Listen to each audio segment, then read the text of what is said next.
नमस्कार। धार्मिक रत्न चैनल में आपका स्वागत है।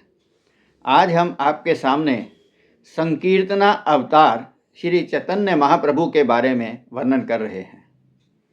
श्री चैतन्य महाप्रभु कलयुग में संकीर्तन के अवतार माने जाते हैं।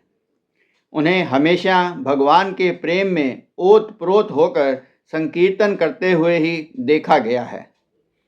अतः उन्हें प्रेमावतार भी कहते हैं।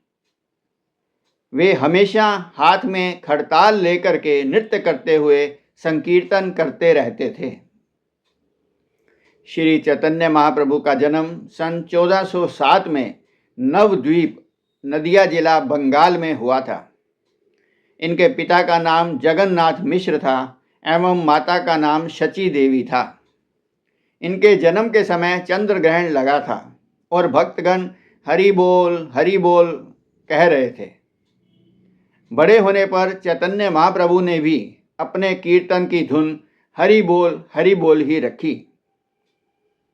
ये नीम के पेड़ के नीचे अवतरित होने के कारण निमाई भी कहलाए और गौरवर्ण होने से गौरांग भी इन्हें कहा जाता है। होनहार बिरवान के होत चीकने पात वाली उक्ति इन पर बिल्कुल ठीक चरितार्थ होती है। चैतन्य महाप्रभु ने लोक मर्यादा निभाने के लिए स्वामी ईश्वरपुरी जी से मंत्र दीक्षा ली। उसी दिन से उनके हृदय में पूर्व जन्म से जमा हुआ ईश्वर प्रेम प्रवाहित होकर फूट पड़ा और इनके अंदर से भगवद नाम की सहज ही धारा बह निकली, जिसने संपूर्ण जगत को प्रेम सागर में डुबो दिया।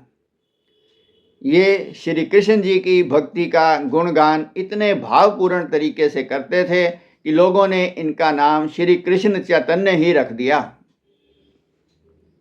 वास्तव में चैतन्य महाप्रभु का अवतार शुद्ध प्रेम और विश्व बंधुत्व को बढ़ाने वाला था।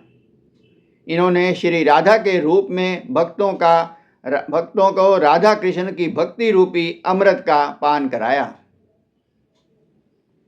इन्होंने भगवान का कीर्तन एवं नृत्य करते हुए ही पूरे भारत की यात्रा की। इस यात्रा के दौरान इन्होंने हिंदू, बौद्ध, जैन, ईसाई, मुसलमान आदि सभी को एक प्रेम सूत्र में बांधकर विश्व बंधुत्व की ज्योत जगाई। चैतन्य महाप्रभु ने कहा कि हमारा जो भी धर्म हो, जाति हो, जीविका हो, हमें उसी में रह करके प्रेम से भगवान नाम संकीर्तन करना चाहिए। नाम संकीर्तन के लिए किसी बाहरी आडंबर की आवश्यकता नहीं है। शुद्ध भाव से कीर्तन करना ही परम मंगल कारक कहा है। चैतन्य महाप्रभु ने प्रेम के आध्यात्मिक मूल तत्वों की व्याख्या की और उपासना के 5 तत्वों को स्वीकार किया, जिसमें पहला है वर्ण आश्रम धर्म आचार पालन द्वारा ही भगवत भक्ति प्राप्त की जा सकती है। दूसरा, सभी स्वार्थों का त्याग करके ही भगवत भक्ति प्राप्त होती है। तीसरा, भगवत प्रेम से ही दूसरे संसारी कार्यों का त्याग किया जा सकता है। चौथा, ज्ञान भक्ति के लिए साधना करना आवश्यक है। और पांचवा, स्वाभाविक रूप से भगवान कृष्ण में मन लगाना ही जीवन का लक्ष्य है। चैतन्य महाप्रभु ने अपने को संसारी जीव मानते हुए भगवान कृष्ण से प्रेम भरी प्रार्थना की है। ऐसा वर्णन आया है कि चैतन्य महाप्रभु प्रेम में नृत्य करते हुए, कीर्तन करते हुए वृंदावन जा रहे थे तो उनके साथ भक्तों के अलावा सिंह, हाथी, हिरन और कई पक्षी भी कीर्तन करते हुए जा रहे थे।